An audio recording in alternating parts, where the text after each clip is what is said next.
Bonjour à tous, bienvenue dans votre deuxième émission vers l'essentiel cette semaine. Mon thème d'aujourd'hui, ne te venge pas toi-même. Je vais m'appuyer sur le texte de Romains chapitre 12, les versets 17 à 21. Et il est dit au verset 17, « Ne rendez à personne le mal pour le mal, recherchez ce qui est bien devant tous les hommes. » On aurait tendance à vouloir se venger soi-même. Parfois, des gens même vous ont fait très mal. Des gens peut-être vous ont injurié, ont menti sur vous. Des gens peut-être même vous ont touché physiquement. Et parfois, certaines injustices sont profondes et ont créé des blessures vraiment au niveau de nos cœurs, au niveau de notre âme. Et nous avons des difficultés à guérir. Et parfois, ce qui arrive, c'est que la chair va vouloir prendre le contrôle et va nous pousser justement à vouloir nous venger. Pourtant, on voit qu'il est dit ici qu'on ne peut pas faire du mal parce qu'on nous a fait mal. Et donc, évidemment, c'est une perception au niveau de notre intelligence qui est spéciale et qui est parfois dure à comprendre. Et c'est pourquoi nous avons spécialement besoin vraiment de la présence du Saint-Esprit, de l'amour de Dieu et pour être restauré, justement pour ne pas pouvoir réagir. C'est là où on parle de mort à soi-même, car tant que nous vivons encore trop, il est impossible justement de ne pas avoir des réactions. Et c'est pourquoi il est dit qu'on ne peut pas rendre le mal pour le mal. On ne peut pas vouloir se venger. Deuxième point, on doit chercher les possibilités qui vont nous donner accès à la paix. Beaucoup de gens ont préféré abandonner, ont préféré se faire justice et essayer vraiment de frapper pour frapper, alors qu'en fait, il y avait une recherche qui était possible. Et c'est pourquoi on doit remplacer justement ce désir de vengeance par une recherche de paix. La recherche est comme une exploration finalement. C'est quelque chose que nous ne pouvons pas trouver si facilement. Pourtant, la Bible va nous enseigner qu'on doit chercher des moyens justement de trouver cette paix. C'est pourquoi il est dit au verset 18, « S'il est possible, autant que cela dépend de vous, soyez en paix avec tous les hommes. » Donc bien sûr, s'il est possible, autant que cela dépend de vous.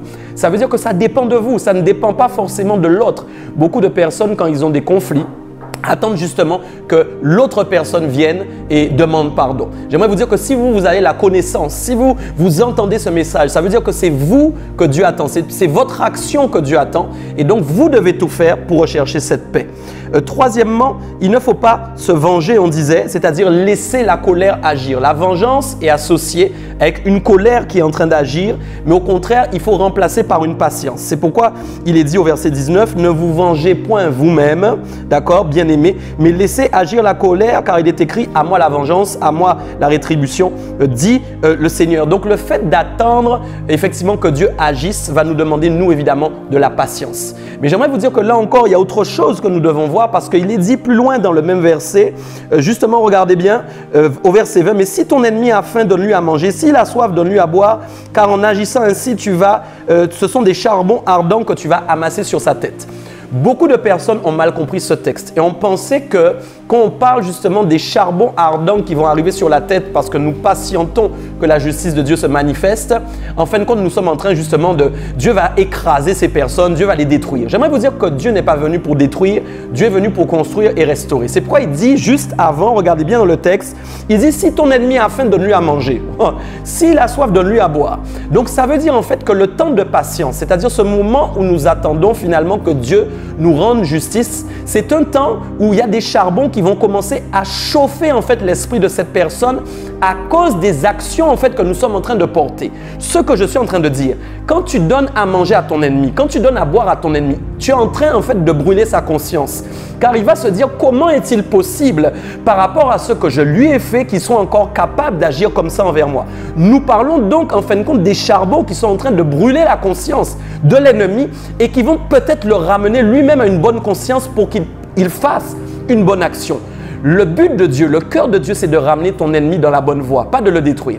Et c'est pourquoi nous devons comprendre que l'action que nous allons porter dans notre manière de rechercher la paix et d'agir va avoir une grande conséquence dans la vie de nos ennemis. Ce n'est pas tout. Il est dit encore maintenant au verset 21, « Ne te laisse pas vaincre par le mal, mais surmonte le mal par le bien. » Il est dit que le mal peut nous vaincre, mais il n'est pas dit en fin de compte de vaincre le mal. Il est dit de le surmonter. Et ça, c'est très important.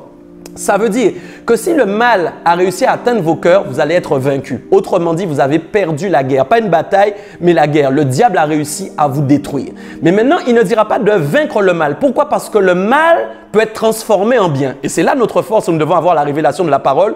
Il va parler de le surmonter. Ça veut dire comme une montagne qui se serait élevée, que nous devons escalader pour arriver au sommet. L'Éternel va nous dire de surmonter par des actions justement qui reflètent le bien, afin non pas de le vaincre, mais afin de le transformer en bien. Car Dieu a toujours à cœur que même votre plus grand ennemi soit sauvé.